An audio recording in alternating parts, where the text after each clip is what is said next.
The tin plate hit the dirt between them with a dull, hollow clang that seemed to echo across the whole of the Nevada desert, and Maggie Morgan flinched as though it had been a gunshot. She had not eaten in 2 days. Her lips were cracked and split at the corners. Her dark hair, once carefully pinned, hung in wild tangles around her gaunt cheekbones, and her hands, those capable, work-hardened hands that had kneaded bread dough and stitched wounds and dug graves, were trembling as she stared down at the plate. On it sat the last of what the man beside her owned in this world, a thick slab of cornbread barely the size of a man's fist, a strip of dried jerky, dark and glistening. Half a tin cup of cold coffee pressed into the dirt beside the plate. It was nothing, it was everything. "You need it more than I do today," Hugh Dalton said. His voice was low and rough, stripped of all softness the way desert wind strips bark from wood. He was not looking at her. He was looking out at the red canyon walls rising to the west, his jaw a hard line, his pale gray eyes tracking something distant that only he could see. His coat was worn through at both elbows. His boots had been resoled with leather cut from his own saddlebag. He had not shaved in perhaps 2 weeks, and the dark stubble across his jaw was just beginning to show silver at the edges. Maggie looked from the plate to the man and then back to the plate. "That is your last food," she said. It was not a question. She had watched him this morning, turning out every pocket of his saddlebag, shaking each canvas pouch with methodical, expressionless thoroughness, finding nothing. She had pretended to be busy with the dying fire so that he would not see her watching. She had told herself the burning behind her eyes was from the smoke. "I said you need it," Hugh repeated. He still would not look at her. "I will not take the last meal from a man who just spent his last $2 buying me a blanket in Piotch," Maggie said, and her voice broke on the last word, cracked right down the middle like dry timber, and she hated herself for it because she had promised herself she would not break. Not here. Not in front of this hard, silent, impossible man who had somehow become the only fixed point in a world that had come apart at every seam. That was when the tears finally came, and they were not the gentle, dignified kind. They were furious and humiliating, streaking through the dust on her face, and she pressed the back of her wrist to her mouth and turned away from him, shoulders rigid, because Maggie Morgan did not cry in front of strangers. Except Hugh Dalton was no longer quite a stranger. That was the problem. That was the entire, devastating, inconvenient, terrifying problem. 3 weeks earlier, Maggie had been a different person in a different life. She had been Mrs. Maggie Calloway, though she had never truly felt the name fit her, had never quite inhabited it the way she had inhabited her father's name, Morgan, the name her mother had given her with fierce pride in a sod house outside of Abilene. She had been the wife of Declan Calloway, who owned 40 acres and a dry goods store in the mining town of Piotch, Nevada, and who had been kind enough in the early years, or perhaps she had simply been young enough not to notice the ways in which kindness and control can wear the same face. Declan had died on a Tuesday in late October of 1878, which was the sort of detail that lodged itself in the mind with terrible precision. He had not died heroically. He had not died of the lung disease that took so many men in the mines, or in a gunfight, or even quietly in his sleep. He had died because he had owed a great deal of money to a man named Victor Crane, and Victor Crane had grown impatient. Maggie had come home from the general store to find the door of their house standing open and Declan on the kitchen floor, and after that the details became both very sharp and very strange in the way that shock makes everything simultaneously hyperreal and unreal. She remembered the exact pattern of the rag rug beneath Declan's body. She remembered that the coffee pot was still on the stove, still warm. She did not remember screaming, but the neighbor woman, Mrs. Hollowell, told her afterward that she had screamed for a very long time. By nightfall, Victor Crane himself had arrived at the door. He was not what Maggie had expected. He was not large or loud or obviously threatening. He was a compact man in his mid-40s, neatly dressed, with soft brown eyes behind wire-rimmed spectacles and a manner so polished and reasonable that it took her several minutes to understand what he was actually saying to her. He was saying that Declan's debt transferred to his estate. He was saying that the house and the store were collateral. He was saying, with that reasonable, measured voice, that Maggie herself might consider other arrangements to satisfy what remained of the balance. He said this last part while looking at her in a way that made the floor feel uncertain beneath her feet. She told him to get out. He smiled and told her she had until Friday. She spent Wednesday packing what she could carry, and on Thursday morning, before the sun was fully up, she left Piatch with $32 sewn into the hem of her skirt, a carpet bag containing 2 dresses and a photograph of her mother, and no clear plan except away. She had an aunt in Sacramento whom she had not seen in 11 years, and that thin, uncertain thread of family was the only direction she had. The stage from Piatch ran east, toward Cedar City, which was the wrong direction entirely, but it was the only stage running that week, so Maggie took it. She told herself she would find her way north and west from Cedar City, that she would manage, that she had always managed. She had been managing since she was 9 years old, and her father came home from the war different in ways that could not be repaired. What she had not accounted for was Victor Crane's reach. She was 2 days out of Piatch, sitting in the cedar-scented air of a stage relay station 40 miles from nowhere, when 2 men walked in wearing the look of men who have been paid to find something specific. They were not wearing badges. They looked at her in a way that was not quite looking at her, the practiced sideways attention of men conducting a search, and Maggie picked up her carpet bag and walked out the back door as naturally as she could manage, as though she simply needed air, and then she kept walking. She walked for nearly a mile before she stopped behind a limestone outcropping and allowed herself to shake for approximately 30 seconds, because that was all the time she could afford. It was there, behind that outcropping, that she encountered Hugh Dalton.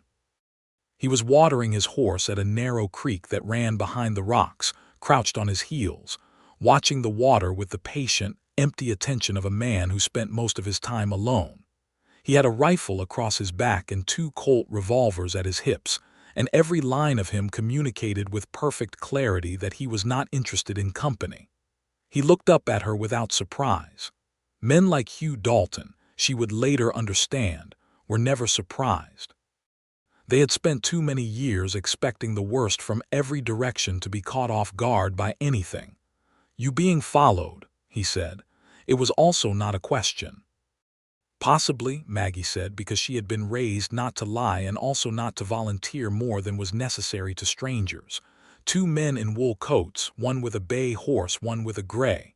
"I don't know what their horses look like." Hugh stood up unhurried and looked back in the direction she had come from.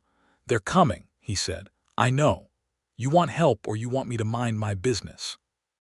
Maggie looked at this man, this hard, worn, solitary man with his watchful eyes and his road-weathered face, and made the calculation that women alone in the West were forced to make constantly, the dangerous arithmetic of lesser evils and imperfect choices. Was this man safer than those men? She had nothing to go on but instinct and the fact that he had asked rather than assumed. "I would be grateful for your horse," she said. Hugh looked at her for one long moment. Then he looked at his horse, a big, dark bay gelding named, she would later learn, Cotter, after a river in Wyoming that Hugh had once considered his favorite place on earth.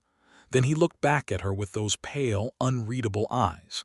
"You can ride behind me," he said, and that had been the beginning. They rode fast for 2 hours, cutting north across the high desert, and the men following her, whoever they were, whatever Victor Crane was paying them, did not follow. Perhaps they lost the trail. Perhaps they were not as committed as Crane had hoped. When they finally pulled up on a red rock mesa with a view in every direction and nothing moving anywhere on the plain below, Hugh allowed Cotter to walk. "Where are you headed?" he said. He had barely spoken in 2 hours of riding. Maggie, pressed against his back to keep her seat, had spent that time memorizing the terrain over his shoulder and trying not to think about how warm he was, or about the smell of wood smoke and leather and desert sun that came from his coat. "Sacramento," she said. "My aunt is there. I haven't seen her in 11 years, but she is the only family I have left." Hugh was quiet for a moment. "I'm heading west," he said. It was not precisely an offer.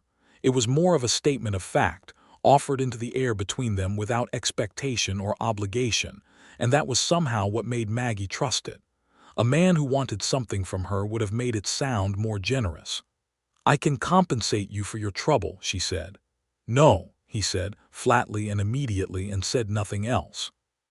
They made camp that night in the shelter of a red rock canyon, and Hugh boiled coffee and divided the last of his cornbread equally without comment, and they sat on opposite sides of a small fire, and Maggie studied this man who had appeared from nowhere and asked her precisely the right question. He was perhaps 32 or 33, she thought. There was a quality to his age that was difficult to pin precisely, because he wore it the way desert rock wears whether it showed, but it had also made him harder rather than softer, more settled in himself. He had the kind of lean, angular face that some people would call severe and others would call handsome, depending entirely on whether or not his eyes were warm in that particular moment. When they were cold, they were deeply cold. When they were warm, and she had caught them warm twice briefly, once when Cotter had nuzzled his shoulder, and once when she had said something she could not now remember, they were startlingly warm, the gray of them shifting toward something almost blue. "What is your name?" she asked, because she had been raised that it was rude to eat a man's food without knowing his name. "Hugh Dalton." "Maggie Morgan," she said, giving her father's name rather than Declan's, which felt like stepping out of a coat that had never fit right. "I was Mrs. Calloway until last week." "Was," Hugh said. "My husband is dead." A silence. The fire popped. Somewhere in the canyon, a coyote gave its broken, lonesome cry. "I'm sorry," Hugh said, and he said it simply, without performance, the way people say things they mean rather than things they feel obliged to say. "Were you ever married?" Maggie asked, and immediately felt she had overstepped because something crossed his face, not pain exactly, more the closing of a door, the decisive, trained withdrawal of a man who has learned to keep certain rooms locked. "No," he said. She did not ask again. They traveled together for 3 days without particular difficulty, following old freight roads north and west through the Nevada high desert, sleeping near their fire with Cotter picketed nearby, cooking whatever Hugh had in his saddlebag, which was not much, dried beans and hardtack and jerky, and the occasional rabbit he shot with such casual, unhurried accuracy that Maggie found herself staring, and talking in the careful, exploratory way that people talk when they are learning the edges of each other without yet pressing on them. She learned that Hugh was from Missouri originally, that he had come west after the war. He had been a Union soldier, she gathered from oblique references, though he spoke of it only in fragments and she did not push. She learned that he had spent time in Wyoming and Colorado, that he knew horses better than almost anything else, that he had worked as a hired hand on various ranches without ever staying long enough to put down roots. "Why?" she asked one evening, watching him clean his rifle with the methodical care of a man who respects the tools he depends on. "Why what?" he said. "Why never stay?" He was quiet for long enough that she thought he would not answer. Then, "Staying is a kind of hoping," he said. "I did enough hoping." Maggie turned this over in her mind. "What were you hoping for?" she asked. "A different outcome," he said, and something in his voice closed the subject so completely that she felt the finality of it like a wall. On the 4th day, they arrived at a small settlement called Dry Fork, which consisted of a general store, a saloon, a livery, and a scattering of adobe and frame houses that looked like they had not been painted since they were built. It was here that Hugh spent what Maggie did not yet know was nearly the last of his money, $4 for supplies, including a blanket for her, because the nights had turned suddenly and bitterly cold, and she had not wanted to mention that she was shivering because she did not want to seem like a burden. She had seen him count his coins before they went into the store. She had seen the careful, unsentimental way he sorted them in his palm. She was good with numbers. She had kept Declan's store accounts for 7 years, and she had done the arithmetic quickly and quietly, and understood that the blanket cost him more than he should have spent. "You did not need to do that," she said quietly as they left the store, the blanket rolled under her arm. "It's nothing," he said. "It is not nothing." He looked at her then with those pale gray eyes, and for just a moment there was something in them that was not quite irritation and not quite softness, but something precisely between the two, something she could not yet name.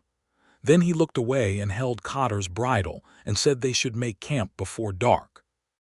On the 5th day, 3 things happened that shifted the landscape of everything between them.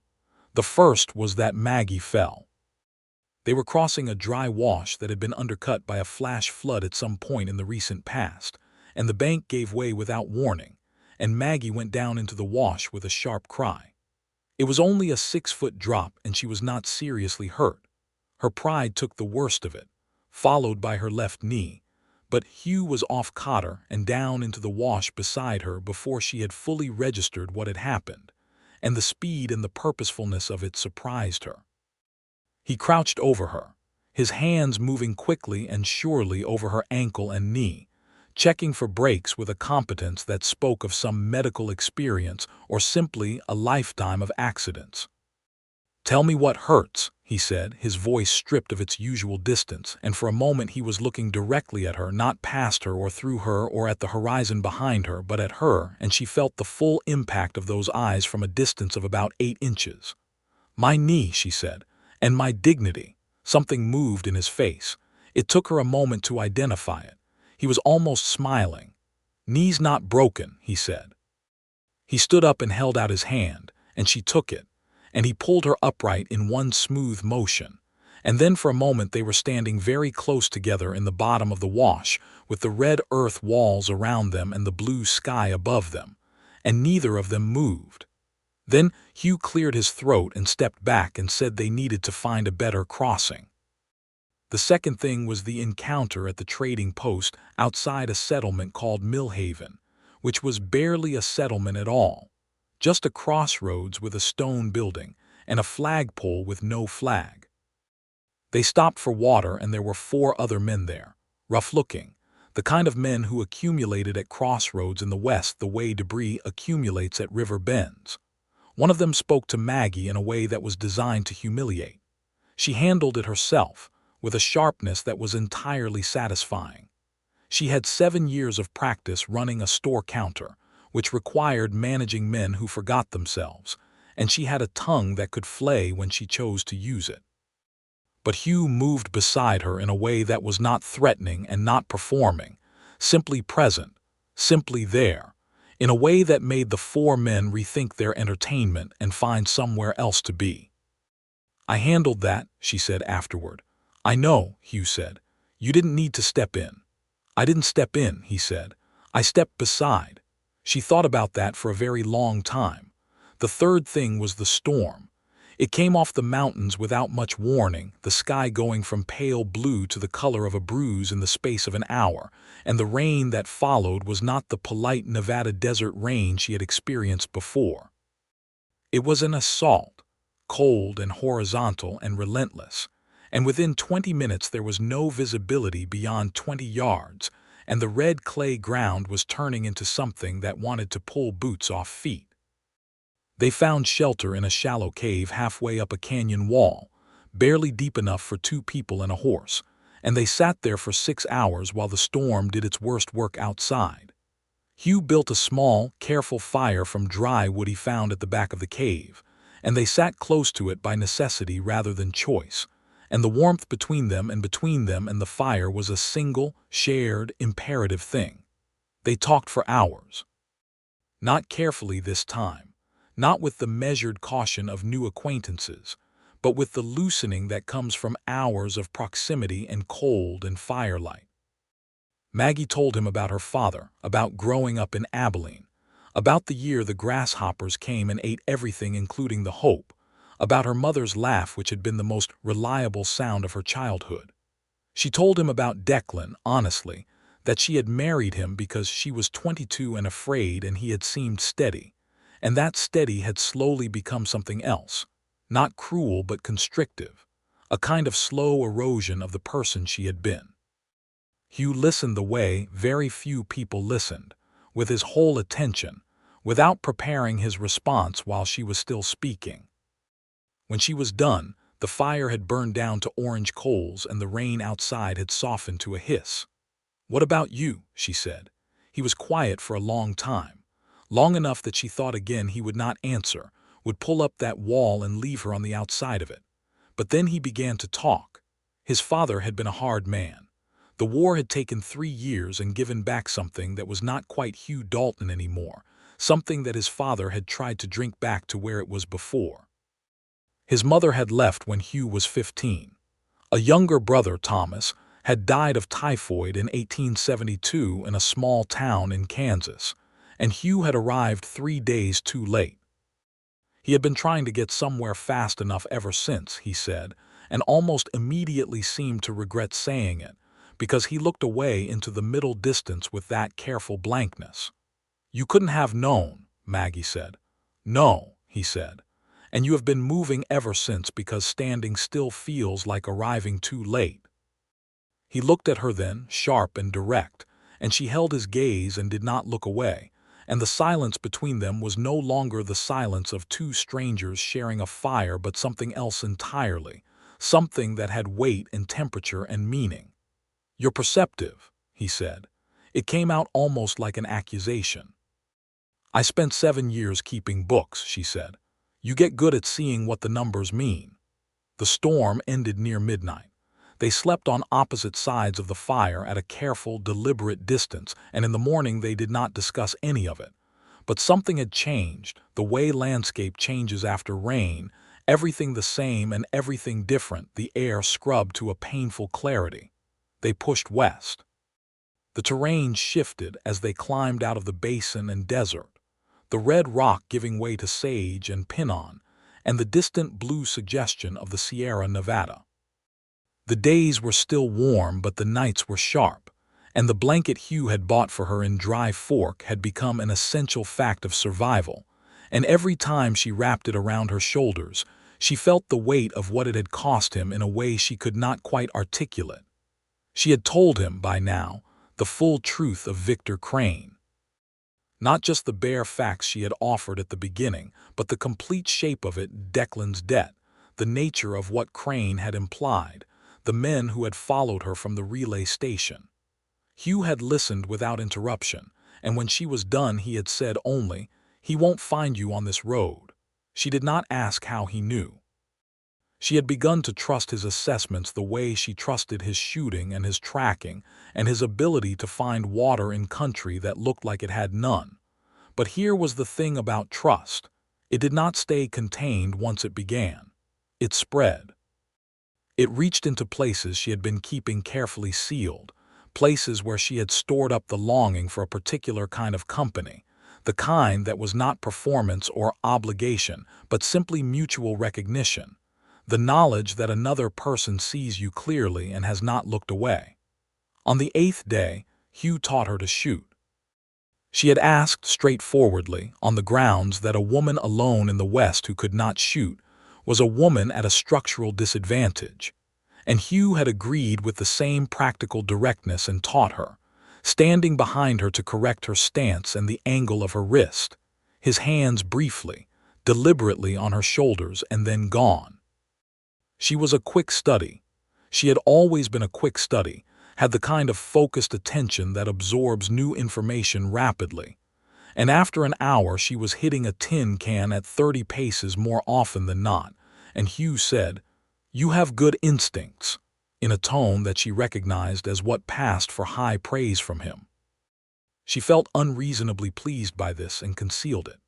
On the 9th day, they lost a day to Cotter pulling up lame on a loose shoe, and while Hugh spent the afternoon finding a farrier in a tiny, dusty settlement called Table Rock, and then settling with the man over the state of the shoe, Maggie sat outside the smithy in the afternoon sun and wrote a letter to her aunt in Sacramento on a scrap of paper she had bought from the general store. She told her aunt she was coming, that she was safe, that she was traveling with a trustworthy man and expected to reach Sacramento within 2 weeks. She had written "trustworthy man" without thinking, and stared at the words for a moment after. Trustworthy? Yes, that was the word.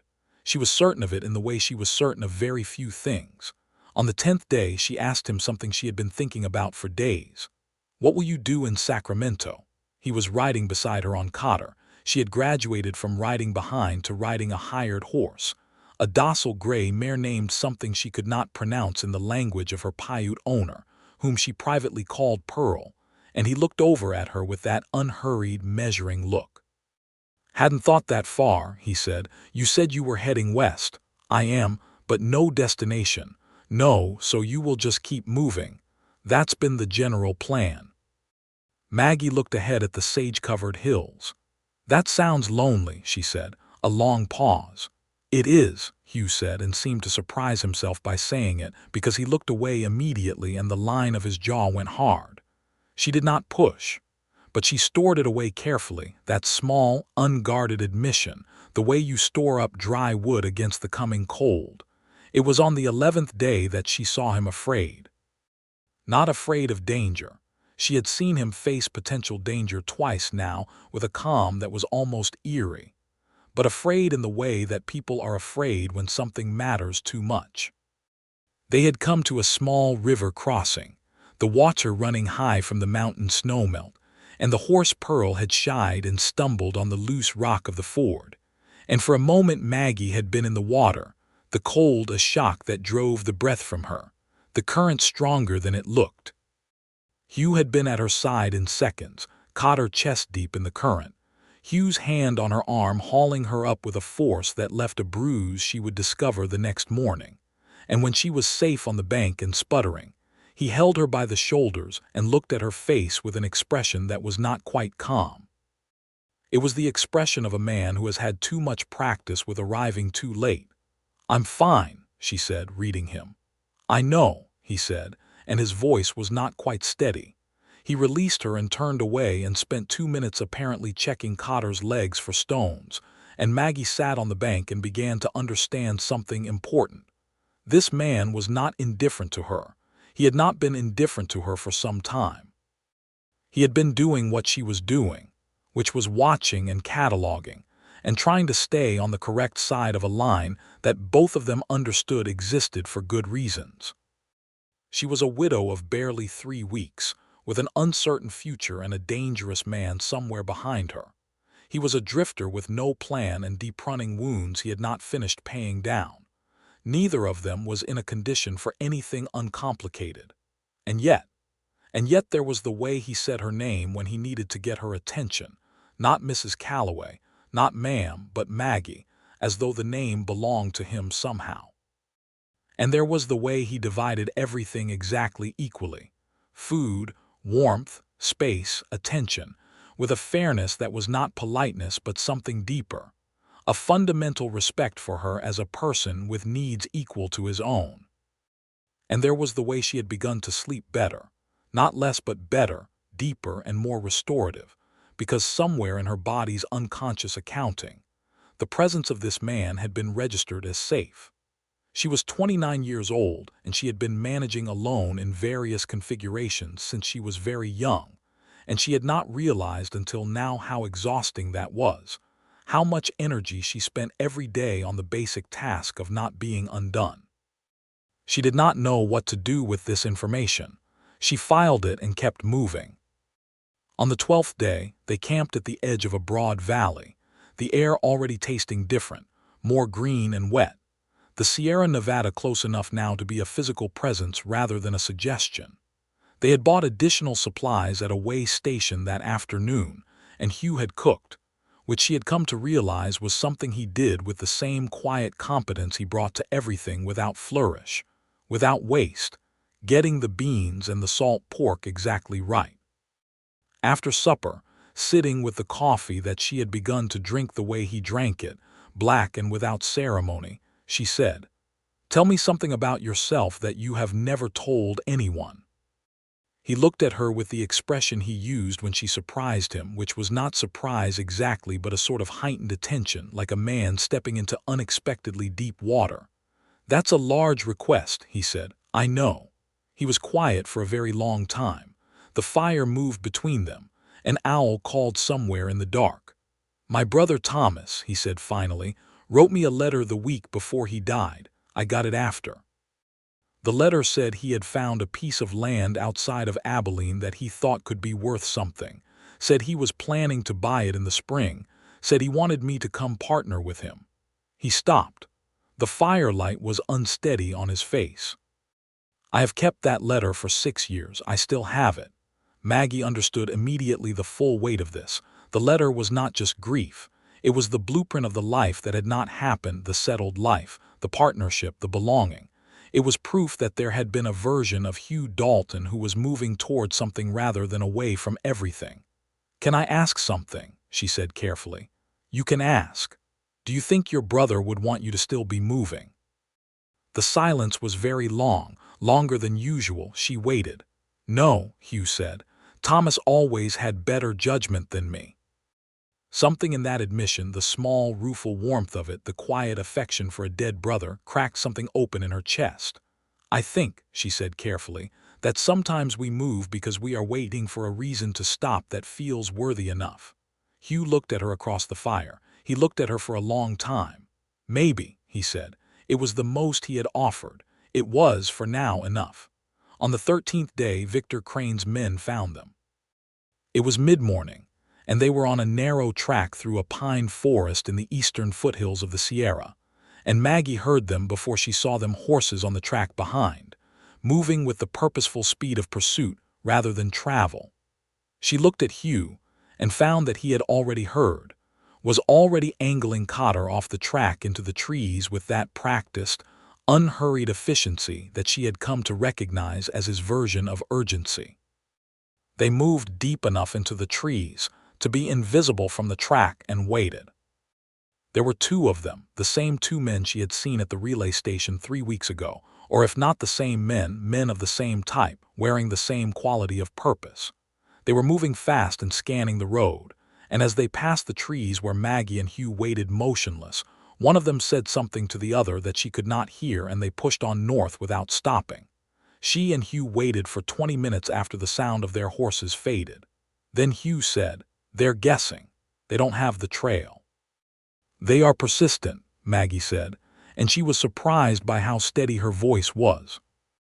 The fear was there. It was a cold thing that lived in her sternum since Piotch, but it no longer felt like it was going to undo her. "Crane must want something back," Hugh said. "He wants to make an example," Maggie said. "Men like him, it is never about the money. It is about the fact that I left and he did not arrange it." Hugh looked at her with those pale gray eyes. "He won't get to you," he said. "Not I won't let him. Not I'll protect you." Just the flat, declarative certainty of it, offered as simple fact, and it was more reassuring than any promise she had ever been made. They cut west on a different road that added half a day to their journey, and they did not speak much for the rest of the afternoon, but there was a change in the quality of the silence. It had become the silence of 2 people who have been under pressure together and have not broken, which is one of the most sustaining silences there is. They were perhaps 3 days from Sacramento now. This fact had acquired an emotional texture that Maggie had not anticipated. She had been moving toward Sacramento for 2 weeks as toward a destination, a refuge, the place where she could begin to think about what came next, and now that it was close she found herself aware of something else, of the shape of the space that would open when Hugh Dalton was no longer beside her. She did not examine this feeling directly. She was not ready, but she was aware of it, the way you are aware of a bruise that you have not yet pressed. It was the next morning that she found the saddlebag empty. She found it by accident, reaching for the coffee supplies while Hugh was seeing to Cotter at the creek below their camp, and she turned every pouch inside out the way she had seen him do it and found nothing. She found the letter from Thomas, folded small and worn soft with handling, the edges feathered, and put it back exactly as she had found it, with her throat very tight. And she sat with the empty saddlebag in her lap and added up the arithmetic she had been doing for days. The blanket in Dry Fork, the farrier at Table Rock, the supplies at the way station. She had been trying to pay her share, and he had been deflecting her every attempt with a combination of stubbornness and misdirection, always finding a reason why her money should stay in her hem where it was safe, always managing to pay before she could. And now the bag was empty. She built up the fire and put the coffee on with her own coffee supply and sat with her back against the rock and waited for him. When he came back up from the creek and saw her face, he stopped. "You found the bag," he said. "I was not snooping," she said. "I know." "Hugh," she said, and she almost never used his first name. She had been Mrs. Calloway too long, had spent too many years in the formal habits of married women, and the name stopped him in a way that direct speech sometimes does. "How long have you had nothing left?" He was quiet. "Since Dry Fork," she said. "Since the blanket. I had a few dollars after. Not many." He sat down across the fire from her. He looked into the fire rather than at her. "I have $32 sewn into my hem," she said. "You know this. I told you about the money in the first week. You have been spending your last dollars and letting me keep mine. Will you tell me why?" A long silence. The fire crackled. "You're going to need it," he said. "When you get to Sacramento, you'll need time to find your feet. A woman alone starting over, you'll need every cent you have. And you? I'll manage. Will you? I always have." "Hugh," she waited until he looked up at her. "You spent your last money on a blanket for me. You were cold." "You spent your last money on a blanket for me," she repeated, more slowly. "And then you did not tell me, and you did not ask me for anything, and you were going to give me this morning's last food and say nothing about it at all." Something moved in his face, some tightening and then releasing, the expression of a man who has had his careful management of a situation identified and named, and is not quite sure how to proceed. "You need it more than I do today," he said, and his voice was quiet and rough and completely, devastatingly genuine. That was when she had cried and turned away and said his name like it meant something, and she was sitting now with the tin plate in the dirt between them and her tears drying on her cheeks, and everything that had built over 13 days pressing against the inside of her chest with nowhere to go. She made herself turn back to face him. He was looking at her now. Not at the horizon, not at the fire, not at the middle distance where he kept his habitual gaze. At her, with those gray eyes that were doing the thing they did when he was not quite keeping them calm, the thing where they went very slightly blue at the edges. "I will share this plate with you," she said, "and you will not argue with me about it." He did not argue. They sat very close together to reach the same plate, close enough that their arms were touching, and they ate the cornbread and the jerky in silence, passing the tin cup of coffee back and forth, and it was somehow the most intimate meal Maggie had ever eaten. Not because of the scarcity of it, though that was part of it, but because of the sharing, the easy, unsentimental, mutual sharing of the last of something, without ceremony and without performance. When the plate was empty, Hugh said, "I owe you an apology." "For what?" "For not telling you, for managing around you instead of with you." Maggie looked at him. "Why did you do it that way?" He was quiet. "Then, because you have enough weight to carry, you don't need mine added to it." "Hugh," she said, and she was not sure when she had decided to say what she was about to say, whether she had decided at all or whether it was simply the truth presenting itself because it was tired of waiting. "You are not weight. You have not been weight since the first day. You have been—" She stopped, searching for the precise word, the accurate word, because precision mattered to her, had always mattered. "Company," Hugh offered quietly. "More than that," she said. The silence was different now. It was not the careful, maintained silence of two people observing a line. It was the silence of the moment just before something that cannot be taken back. "Maggie," he said, and her name in his voice had a texture she had never heard in anyone else's voice, a roughness and a care together. "I know what I am doing," she said. "I know it has been 2 weeks, and I know I am a widow of barely a month, and I know you have no plans and no destination, and I know all of it. I am 33 years old." She had admitted her age in a moment of radical honesty 2 nights ago, and he had not commented on it. "And I know the difference between finding someone convenient and finding someone real, and I have not found someone real since I stopped looking, and I am not interested in pretending otherwise to protect either of our dignities." Hugh was looking at her with an expression she had not seen on him before. It was open in a way his face was almost never open. She could see everything in it, the desire and the fear and the careful old habit of not hoping for things. "I have nothing to offer you," he said. "You have offered me more in 2 weeks than most people offer in years," she said. "You have offered me your horse and your fire and your food and your last blanket and your honest company and the truth about your brother. Do not tell me you have nothing to offer." His jaw moved. She watched him fighting himself and felt a fierce tenderness for the battle. "The man who is after you," he said, "Crane. He is still back there somewhere.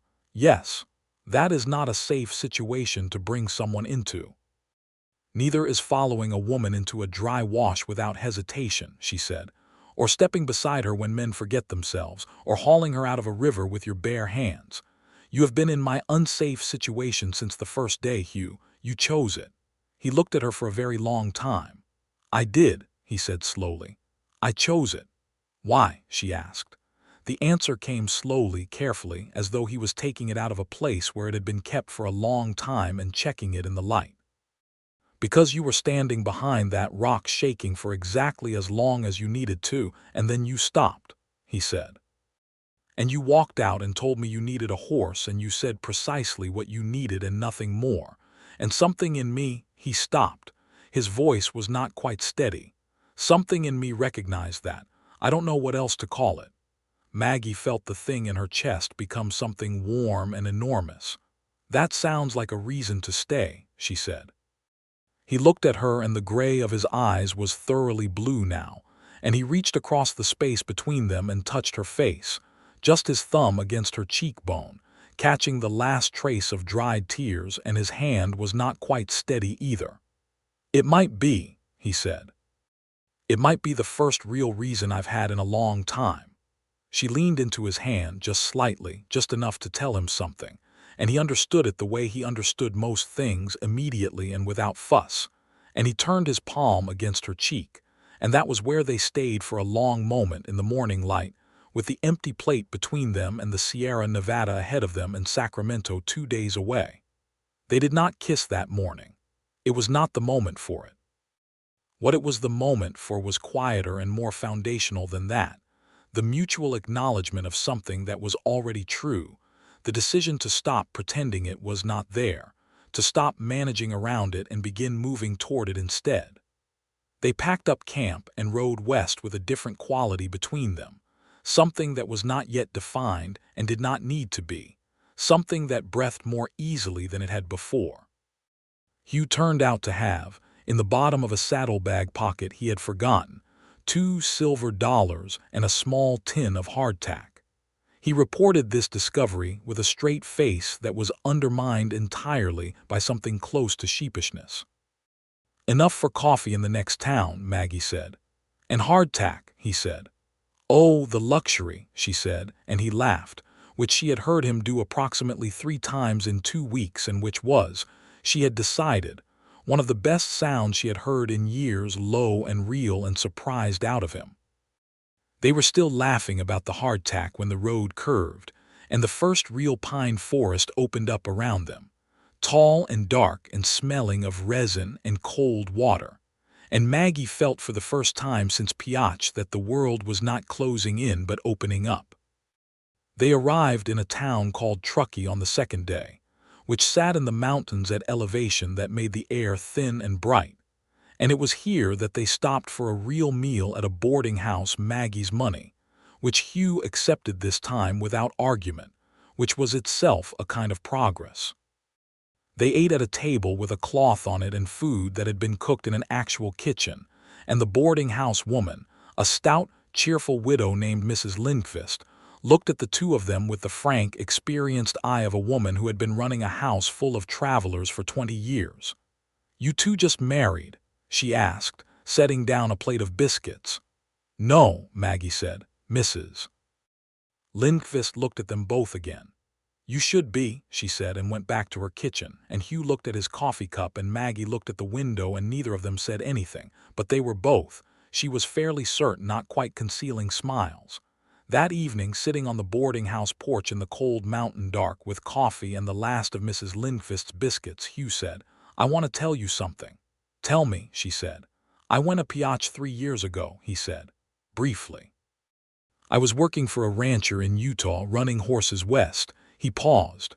I went through piach on the way back. I stopped for a night. I remember it as a hard place, mean around the edges. She nodded. It was accurate. There was a store there, he said. I bought supplies. There was a woman behind the counter, dark hair. She gave me more flour than I had paid for because she'd made a mistake in the accounting, and she caught it, and she came out from behind the counter and she gave me the difference back in coin. He paused again. I have thought about that woman maybe 4 or 5 times since. I thought about the fact that she noticed and that she corrected it. I thought there must be a great deal of integrity in a person like that. Maggie was very still. I was the woman behind the counter in piach, she said. I know, Hugh said. I recognized you the second day. I wasn't certain until the third. She turned to look at him fully. You knew for 10 days and you said nothing. I didn't know what to say, a pause. I kept thinking about the coincidence of it, or whether it was a coincidence. Do you believe in coincidence? She asked. He was quiet for a moment. I believe, he said slowly, that some things circle back to you, that if something has enough gravity, it finds a way.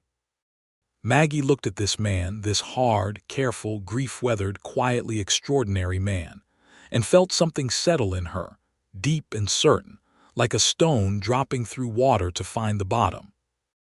You should have told me, she said. I know. What else haven't you told me? He thought about this seriously, which was the only way he thought about things. I was in some trouble, he said, some years ago in Colorado. I was working with a man who turned out to be running stolen cattle, and I did not know it at first, and by the time I knew it, I had been present for enough of it that it was complicated to walk away cleanly. Were you charged? No, I left before it came to a head. But it is part of why I have been moving. Is there a warrant? Not that I know of. The man was caught 2 years later. I'm not in his story as far as I know.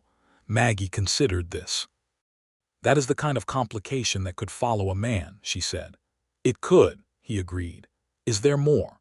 Nothing with consequences I don't know about, he said. I have made choices I regret. I have not made choices I am ashamed of. She believed him. She believed him not from evidence, but from everything she had seen of him in motion, in difficulty, in the small daily choices that showed character more reliably than grand gestures. A man's character was in how he divided the last of the food. It was in whether he asked or assumed. It was in whether he stayed or moved when it would have been easier to go. I appreciate the honesty, she said. You've a right to it, he said.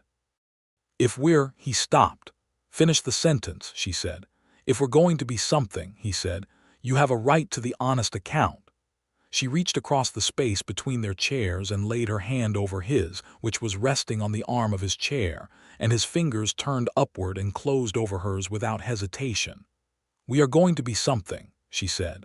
They sat like that in the cold mountain dark for a very long time. The final day's ride into Sacramento was different from every other day of the journey. It was warmer, the mountains giving way to the wide golden plain of the Central Valley, and the city itself appeared gradually. First the smell of it, wood smoke and horse and the distant salt of the bay, then the sound, the complex human sound of a real city, voices and wheels and hammers, and then the streets themselves, wide and busy and uninterested in the 2 dusty travelers coming in from the east. Maggie's aunt was a woman named Ruth Doyle, who had been her mother's younger sister, and who, according to the last letter Maggie had from her 2 years ago, ran a small but reputable laundry operation on K Street. She had been in Sacramento since 1862, had survived a great many things, and was by all reports formidably capable. They found her without difficulty. She was a small, wiry woman of 58 with Maggie's mother's eyes and a handshake like a longshoreman, and she received Maggie with an embrace that was brief and fierce and efficient.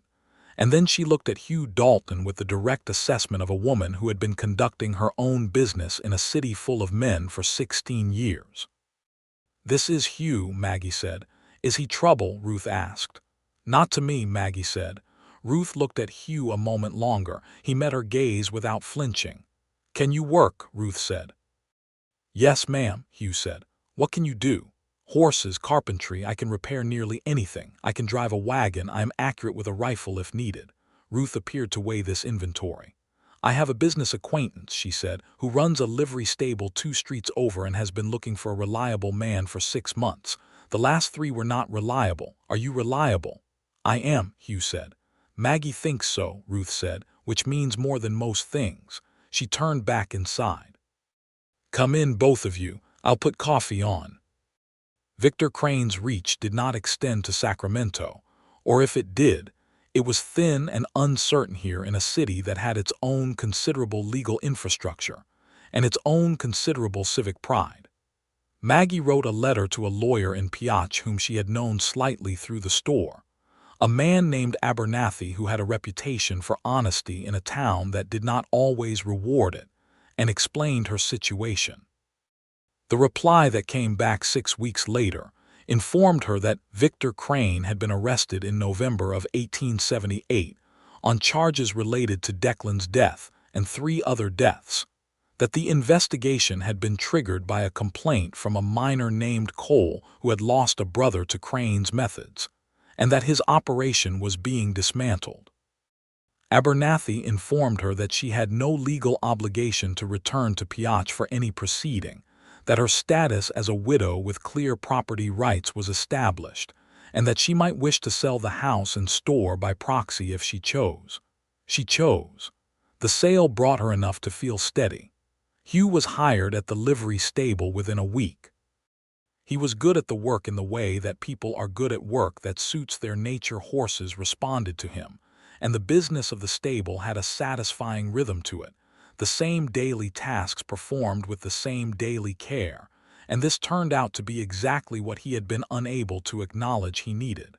Not the movement, the repetition, the small reliabilities. He had a room above the stable, which was modest but private and clean, and in the evenings he came to Ruth's house, which was 3 rooms above the laundry and smelled always of clean cotton and starch, and he sat at the kitchen table while Maggie and Ruth cooked, and he helped with whatever needed helping, and he talked more than he had talked in years. Gradually, the way frozen ground thaws, first just the surface, then deeper and deeper. He and Maggie took walks in the late evenings when the city had cooled and the gas lamps were lit, down by the river where the Sacramento ran wide and dark, and they talked about everything and nothing with the luxury of people who had more time now, who were not moving toward something uncertain, but standing in something real. He kissed her for the first time 3 weeks after Sacramento on one of those river walks, and it was not impulsive or accidental but entirely deliberate. He stopped walking and turned to face her and said, "I want to kiss you," because that was how Hugh Dalton did things, directly and honestly and with her consent fully established, and she said, "I know, I've been waiting," and they both smiled before they actually kissed, which was possibly her favorite part. It was a good kiss. It was very thoroughly a good kiss. It was followed by a silence of the best kind, the kind that does not need to be filled. "I have been thinking," Hugh said, standing beside the river with her hand in his and the city reflected in the water. "Yes," she said. "Thomas's land," he said. "Outside of Abilene. I don't know if it was ever sold or what became of it. I have been thinking that when the time is right I might want to go back and look." "To Kansas," she said. "To what I left behind," he said. "I think I might be ready to stop running from it." She looked at him. "I think that sounds like the right kind of choosing," she said. "I want you with me," he said. "When the time is right, if you—" "Yes," she said. He blinked. "I hadn't finished the question." "You didn't need to," she said. "The answer is yes." He looked at her for a moment, and then the smile came, the real one, the one that was not quite frequent enough but was entirely worth waiting for. "You are very efficient," he said. "I spent 7 years keeping books," she said. "When the answer is clear, you don't wait on the question."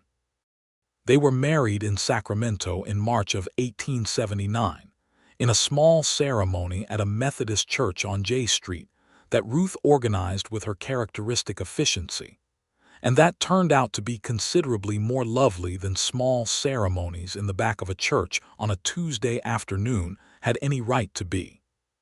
Hugh wore a coat that was new rather than road-worn, which Maggie bought him, and which he accepted this time without argument. She wore her better dress, altered by Ruth's capable hands to fit properly, with a handful of early spring wildflowers she had gathered herself from the riverbank. Ruth cried, which surprised everyone including Ruth. Hugh said his vows in a voice that was quiet and steady, and meant with an exactness that would have been visible to anyone in the room, and when he said, "Until death," he paused for the smallest possible moment, and Maggie, who knew by now all of what that pause contained, pressed his hand and he pressed back, and they moved forward. They stayed in Sacramento for another 8 months, saving carefully, working steadily, building the kind of daily life that is not dramatic but is profoundly sustaining. Hugh was promoted at the livery to managing the whole operation when the owner fell ill, and he did it well, with the same practical competence and the same absolute reliability that characterized everything he touched. Maggie helped Ruth in the laundry 3 mornings a week and spent the rest of her time establishing herself as someone who could keep accounts, a skill in short supply and high demand in a growing city, and she built a small but steady practice among 3 shops on K Street. They had disagreements. Not many, but real ones, and they were good at them, meaning they were honest and they listened, and they did not fight to win but to understand, which was a capacity they had both developed separately and recognized in each other with relief. Hugh had a habit of withdrawing when he was hurt, pulling back into the old silence, and Maggie had a habit of overmanaging when she was afraid, filling in all the spaces herself rather than leaving room for uncertainty. They called each other on both of these things, carefully and without cruelty, and they got better at them over time. Ruth liked Hugh. She showed this by giving him her opinions on everything, which was, as Maggie explained to him, Ruth's highest form of regard. If she did not think you were worth her time, she kept her opinions to herself. In November of 1879, Maggie told Hugh that she was pregnant. She told him on a Tuesday evening, sitting at the kitchen table after supper, with the lamp between them and the sound of the Sacramento rain on the roof. She told him simply and directly, watching his face. He went very still for a moment, the way he went still when processing something significant. Then he looked at her with an expression that contained too many things for easy cataloging, the joy of it and the weight of it, and something that was older and more complicated, the fear of a man who has loved things and lost them and is not certain the world can be trusted. "Good," he said at last, just that one word. Then he reached across the table and took her hand and said, "I want this." "I know," she said. "I know you do." "Are you well?" he asked. "I am very well," she said. He nodded, still holding her hand, and then he said, "I want to go to Kansas." And she understood immediately that he was saying he wanted to go home, or toward whatever version of home could still be built on the ground where the blueprint had been laid. "When the baby is safe to travel," she said, "we will go." Their son was born in the summer of 1880, and they named him Thomas James Dalton, Thomas for the brother and James for Maggie's father. And he arrived into the world with Hugh's gray eyes and an immediate, comprehensive certainty about his own needs that Maggie recognized as her own. Hugh held his son for the first time with the contained, careful attentiveness of a man trying to do something perfectly. And then Thomas yawned enormously and Hugh laughed, that low, real, surprised laugh. And Maggie, watching from the bed, thought she could have built a whole additional life inside that moment. They left Sacramento in September of 1880, when Thomas was 3 months old and sturdy enough for travel, after a farewell with Ruth that was extended and tearful on Ruth's part and brief and firm on her own declaration and tearful in actuality.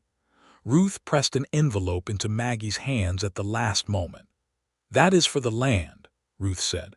"Your mother would want you to have it." Maggie looked at the envelope and at Ruth's fierce, clear eyes. "You don't have to," she said.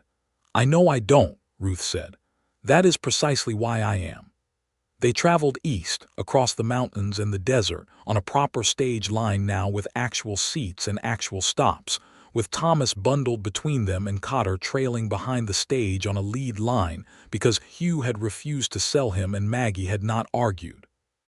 They retraced some of the landscape she had fled through in such desperate haste 2 years earlier, and it looked different now from inside safety, still vast and stark and beautiful but not threatening. Changed by context. The same country, a different story. Kansas in September was golden and enormous, the sky a blue that had nothing above it, the grass rolling in long waves like a sea that had decided to be still. They found Thomas's land by following the letter's description, and the land was still unclaimed. It had been offered for sale after Thomas's death and not bought, sitting quiet on the edge of the territory, waiting. Hugh stood on that land for a long time without speaking. Maggie stood beside him with Thomas against her shoulder, looking at the long grass and the creek in the near distance, and the shallow rise to the west where you could see the sun going down over everything. "This is it," Hugh said. "Yes," Maggie said. "This is the land from the letter." "Yes." He was quiet for another long moment. Then he crouched down and took a handful of the Kansas dirt in his hand and looked at it and let it fall through his fingers. "He had good judgment," Hugh said. "Thomas." "He did," Maggie said. Hugh stood up. He looked at the land and then at Maggie and then at his son, who was regarding the enormous Kansas sky with the focused, serious attention of a very young person encountering something new. "Let's buy it," Hugh said. They bought it. The paperwork was filed at the county seat in October, and the land became theirs. Hugh and Margaret Dalton.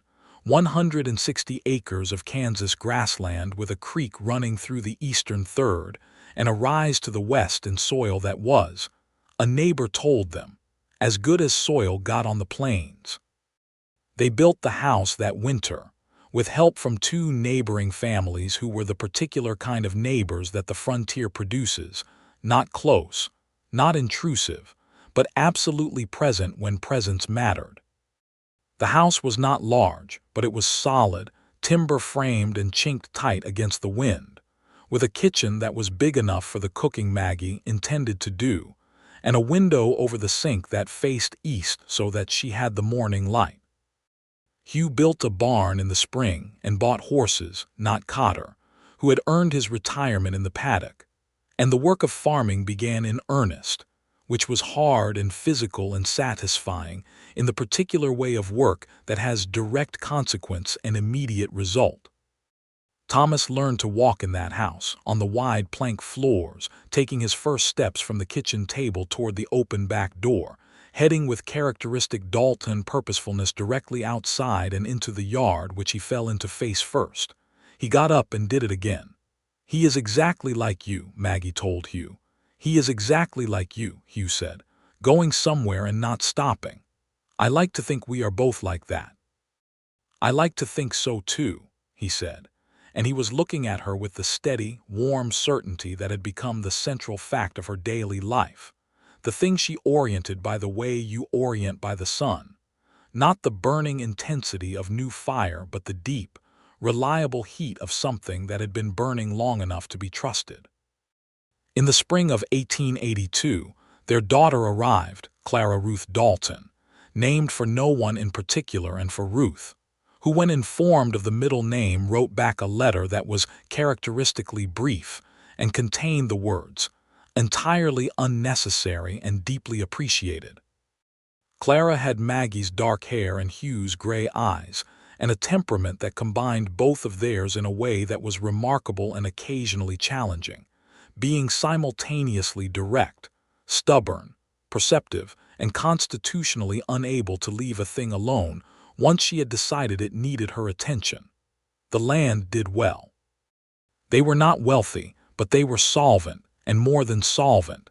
They were stable in the way that Maggie had been seeking since long before Declan, since before the marriage that had been about fear rather than faith. The stability she had now was not a substitute for joy, but the ground from which it grew. There were hard years, a drought in 1883 that took 3 of their horses and required the kind of careful, painful accounting that Maggie was good at, and that Hugh endured with the stoic practicality of a man who has learned that catastrophe is not final. There was the winter of 1885 when Thomas had a fever that lasted 10 days, and during which Hugh sat beside the bed for 48 hours straight, his hand on the boy's forehead, his face a mask over a terror that Maggie understood completely because she was feeling exactly the same thing. Thomas recovered. He was 9 years old by then and opinionated and tireless and utterly fine. Hugh built a small structure beside the barn that he used for woodworking in the evenings, a hobby that had begun as a necessity, replacing broken handles, fixing the kitchen table when one leg gave, and had become something more, something that was clearly a pleasure, the satisfaction of making something from nothing with the precision of careful hands. He made things for the house and things for the children, and 1 year, for Maggie, a writing desk that fitted into the corner of the bedroom, with a small shelf above it and a smooth writing surface and 2 drawers that opened without sticking, and she sat down at it and ran her hands over the surface and felt the particular emotion of being profoundly seen. "How did you know?" she said.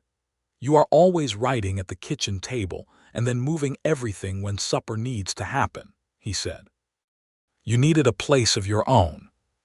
She stood up and put her arms around him and held on, and he held her back, and they stood like that in the late afternoon light of the bedroom, while the children made noise somewhere outside, and Maggie thought about the dry wash, and the storm cave, and the empty tin plate in the Nevada dirt, and the man who had handed her his last meal with the quiet, unstated understanding that her need mattered as much as his own. She thought about the fact that this man had spent his whole adult life in motion, had arranged himself so carefully against the possibility of arriving too late for anything that mattered, and had then stopped. Not because the grief was resolved, it was not entirely, grief of that kind did not fully resolve, but because he had found something worth stopping for. He had decided to hope again, and she had been the reason, and she held the responsibility of that with great care. "Hugh," she said into the collar of his shirt. "Yes," he said. "I am very glad you were behind that rock," she said. "I am very glad you asked instead of assuming." He made the sound that was his equivalent of a laugh, low and warm. "I am very glad," he said, "that you needed a horse." They stood there for another moment in the amber light, and then Clara appeared in the doorway demanding to know what was for supper with the kind of comprehensive urgency only a 4-year-old commands, and Hugh released Maggie, and she wiped her eyes quickly, and they went back to the kitchen to the business of the evening. In the fall of 1886, a letter came from Sacramento. Ruth had written to inform them that she was closing the laundry. Her arthritis had made the work impossible, and was considering her options, which she enumerated with her characteristic briskness. Stay in Sacramento with her neighbor Mrs. Chen, who had offered her a room, go to her sister's daughter in Portland, who had made the same offer, or go to Kansas, which seemed the worst of the options logistically but which she was mentioning for the sake of completeness. Maggie wrote back by return post. She said that Kansas was not the worst of the options. She said they had a room that was becoming available now that Thomas had moved from it to sleep in the small room Hugh had built off the side of the house. She said the room had good light and was on the ground floor. She said she would like very much to have Ruth in the house, if Ruth could tolerate Kansas winters and the strong opinions of 2 children. Ruth arrived in November, having made her decision with the speed and finality that characterized all her decisions, carrying a single large trunk and a second smaller one that turned out to contain nothing but books, which established her immediately in Thomas's permanent esteem. She fit into the house as though she had always been there, or as though she belonged in this version of the story that had somehow grown from a desperate woman leaving a mining town in the dark. She argued with Hugh about the best way to do every domestic task, and he argued back, cheerfully, which surprised and delighted her, and she taught Clara to sew, and she read Thomas into a lifelong passion for books that would eventually take him east to a university and back again. The land grew into itself over the years, the way good land does, not dramatically but steadily, each year's work building on the last. They added acreage in 1887, another 40 acres to the west with the rise that caught the afternoon light. Hugh expanded the barn and kept horses and found, in his late 30s, that he had become the person in the county that people came to when a horse was sick or difficult or simply misunderstood, and he handled all of them with the same patient, precise attentiveness he brought to everything. One evening in 1888, sitting on the porch after the children were in bed and Ruth had taken her book and her candle to her room, with the September sky impossibly wide and star-filled overhead, Hugh reached into his inside coat pocket and took out a small piece of paper, worn soft with years of folding and unfolding, and held it in his hands. Thomas's letter. He sat with it for a moment and then he put it carefully back into his pocket and he looked up at the sky. Maggie, sitting beside him in the other chair, her tea cooling in her hands, waited. "I want to put something here," he said at last. "On the land, in the spring, a marker for Thomas." "Yes," she said immediately. "Nothing large, just a stone, his name and the dates." "And that it was his land first," Maggie said. "That it was his idea." Hugh turned to look at her in the dark, and she could see the pale gray of his eyes, the steadiness in them that she had come to know as well as her own heartbeat. "Yes," he said, "that it was his idea." They put the stone up in the spring, a good piece of Kansas limestone that Hugh shaped himself with careful hands, and set in the ground at the top of the western rise, where you could see the whole of the land below and the sky above. They stood there together on a Sunday afternoon in April of 1889, the four of them, Thomas, who was now 9, Clara, who was 7, and Ruth, who had come along with her coat buttoned against the April wind, and Hugh read his brother's name aloud, and then they were all quiet for a moment while the Kansas wind moved through the grass around them. Thomas, their son, who had been very carefully not asking questions for some time, finally asked, "What was he like?" Hugh crouched down to his son's height. He thought about the question with the full attention he gave to things. He was hopeful, Hugh said. He believed things could be better than they were, and he worked toward them being better, and he was right more often than he was wrong. A pause. "And he would have liked you very much." Thomas nodded, accepting this, and then looked at the stone for another moment. "I am glad we came here," Thomas said. "Me too," Hugh said. "It took me a while to get here." "But you did get here," Maggie said. He looked up at her and she was looking down at him where he crouched beside their son, and the look between them was the full history of it. The desert road and the empty plate and the storm cave and Sacramento and the river walks and the years, all the daily accretion of a real life built on real ground. "I did," Hugh said. He stood up. He put his arm around Maggie and she leaned into his side, and they looked out over the land, their land, Thomas's land, the land that had been waiting for them. And the spring light was warm on their faces, and the grass was green, and the stone stood solid on the rise, and everything was, in all the ways that mattered, right. That was the year their third child arrived, a boy they named Samuel after no particular person, but because the name seemed to suit him from the first moment. A large, cheerful, relentlessly social baby who appeared to regard the world as a series of opportunities to be entertained. Ruth claimed him as her particular charge, and they let her, because the combination of Ruth's personality and Samuel's personality produced a kind of ongoing discussion at the kitchen table that was some of the best entertainment any of them had experienced. The years settled into their shape. Thomas grew into a serious, bookish young man with his father's directness and his mother's perceptiveness, and a quality of moral clarity that was entirely his own, who went east to Lawrence in 1896 to study law and came back 3 years later, as he had promised he would, and set up a practice in the county seat. Clara married a farmer from the next county in 1898, a steady, good-humored man named Ellis, who Hugh approved of after a series of conversations that Clara described as an interrogation and Hugh described as a conversation, and who was, in the event, exactly what he appeared to be. Samuel, who was never going to be a farmer by temperament, apprenticed himself to a printer in town at the age of 16, and was by his early 20s running the county newspaper with the enthusiasm and thoroughness of someone born to make words matter. Hugh's hair went silver over the years, not gradually but in one winter in the early 1890s, as though he had simply decided to stop pretending otherwise, and it looked well on him, gave the angular face the settled authority it had been building toward. He was leaner than ever and stronger than ever in the specific physical way of men who work with their hands and bodies throughout their lives, and there was a contentment in him that was quiet and deep and entirely unlike what Maggie had imagined contentment would look like in this man when she had first sat across a fire from him in Nevada.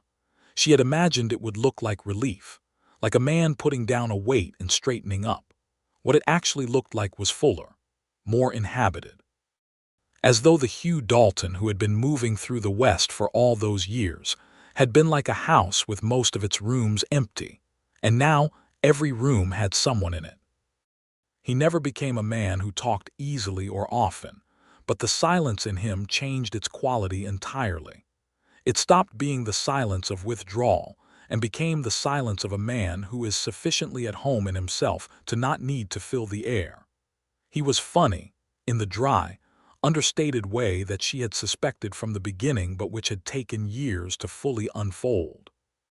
He was generous with his time in a way that made him the person the county turned to when things were difficult, though he did not seek this, and occasionally found it inconvenient. He was, in every important way, a good man, good in the specific sense that Maggie had come to understand the word, which was not the absence of fault but the consistent orientation toward what was right, even when it cost something. She thought, sometimes, about Victor Crane, who had been tried and convicted in 1879 and had served 7 years before dying in prison in 1886 of something respiratory. She thought about this not with satisfaction but with a complicated, clear-eyed kind of peace. The peace of a person who has understood that the people who tried to stop them were only dangerous if they succeeded, and they had not succeeded. She thought sometimes about Declan, about those early years when they had been young together in a small way, before the smallness became its own kind of constraint. She remembered him with a complicated honesty. He had been real to her in the way that people who shape you are real, and he deserved to be remembered with accuracy, which was both harder and more respectful than remembering him simply. Mostly she thought about her own life, the one she had not planned and could not have anticipated, the one that had begun behind a rock in the Nevada desert when she had decided to stop shaking and step out and ask a stranger for a horse. She thought about the tin plate in the dirt. She thought about the man who had looked at the horizon and said, with no drama and no fanfare, "You need it more than I do today," and meant it with every fiber of his careful, solitary, finally arrived at home heart. She kept the tin plate. She had not told him she had kept it, had tucked it into the bottom of her carpetbag on that Nevada morning when they packed up camp, and had carried it west and then east again without mentioning it. And it sat on the shelf in her writing room above the desk Hugh had made for her, dented and battered, the kind of object with no obvious value. On the morning of their 25th anniversary, in 1904, she put it on the breakfast table between them. Hugh looked at it for a moment, then he looked at her. "You kept that," he said. "I kept that," she said. He was quiet for a moment, his hands around his coffee cup, looking at the tin plate with that look, the full attention look, the one that meant something was being examined precisely. "Why?" he said. "Because," she said, "it was the moment I knew." "Knew what?" "Knew that you were the rarest possible kind of person," she said. "The kind who gives what they have without calculating the cost." He looked at her across the table, across 25 years of table, across the morning light coming through the window that faced east for the morning light, and his eyes did the thing they had always done when he looked at her, the gray shifting toward something almost blue. "I knew that morning," he said. "Knew what?" she said. "That I was not going to be able to keep moving," he said. "That whatever was going to stop me, it was you." She reached across the table and covered his hand with hers, and he turned his palm up and closed his fingers over hers, the same motion he had made on a Sacramento porch 25 years earlier, the same unhesitating certainty. Outside, the Kansas morning was doing what Kansas mornings did, enormous and golden and full of itself. The sky going blue at a rate that suggested it was in a hurry to be as blue as possible. On the rise to the west, the stone stood where it had always stood, Thomas's name in the limestone, the grass around it full of September's last green. Inside the house, Ruth, who was 80 and thoroughly disinclined to let age interfere with her opinions, could be heard in the kitchen beginning the day's business. The sound of her was reliable and constant and very dear. Thomas would come for supper tonight, driving over from the county seat with his wife and their 2 children. Clara and Ellis would be here by noon. Samuel, who lived in town now with his wife and their infant daughter, would arrive mid-morning and fill every room with news.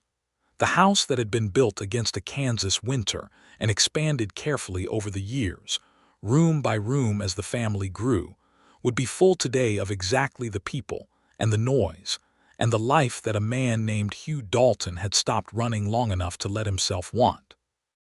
He had given her his last meal on a Nevada morning and called it nothing. She had spent 25 years showing him what it was. It was everything. It had always been everything, right from the first plate set in the dirt and the first words spoken with that careful, unadorned honesty that was the best thing about this man, and the thing she had recognized before she had words for recognition.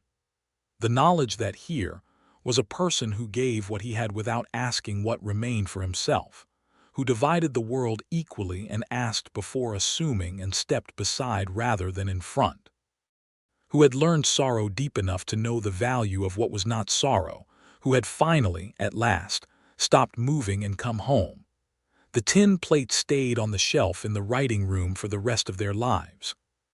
In later years, when grandchildren came visiting and found it and asked what it was, Maggie told them the story, and they sat very still to hear it, the way children sit still when they recognize that a story is true in the way that matters, true in the bones of it, true in a way that tells them something about who they are and where they come from, and what a person can become when they stop running and turn toward the thing that has gravity. Hugh Dalton lived to 71, which was a good long life for a man who had spent his 30s sleeping in the open desert, and he was clear-minded and capable until near the end, which was in the spring of 1917, with the cottonwoods along the creek coming into their first pale green and the Kansas meadowlarks doing what meadowlarks do.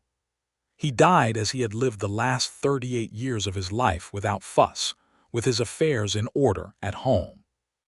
Maggie Morgan Dalton outlived him by 11 years, which were years of considerable pain and also considerable richness, because the grief of a good marriage is inseparable from the love of it. She was surrounded by children and grandchildren and great-grandchildren, and by Ruth's memory, since Ruth had died in 1910 at 91 with her opinions intact and her books around her, and by the accumulated evidence of a life that had been built from almost nothing on the ground where hope had been replanted after a long drought. She kept the tin plate to the end. It was beside her bed in the last years, on the small nightstand next to the lamp. When her granddaughter Clara, Thomas's daughter, asked her once why she kept an old dented plate, Maggie had smiled. "Because," she said, "the best thing that ever happened to me began with a man offering me his last meal." I do not want to forget what that felt like. What did it feel like? Young Clara asked. Maggie thought about this. She thought about the Nevada morning, the cold air and the dying fire and the hard plain opening out toward the mountains. She thought about a man who would not look at her because he was afraid she would see too much and who handed her a plate and said the plainest, truest thing. It felt, she said, like being seen. And that was all there was to it and all there needed to be. In a territory that rewarded hardness, 2 people had found in each other the rarer quality, the capacity to be soft in the right directions, to give without calculating, to stay when staying was the brave choice, to stop the long running and put down roots in ground that would hold. The tin plate sat on the shelf. The stone stood on the rise. The creek ran through the eastern third of the land the way it always had, patient and reliable, indifferent to the passage of seasons, keeping its own time in the particular, unhurried way of things that were there before the people, and would be there after, but made richer somehow, by having been present for all of it, for the whole long, beautiful, difficult, useful human story that had unfolded on this ground, beginning with a plate set in the Nevada dirt and a man who looked at the horizon and said, "With no expectation of return, you need it more than I do today."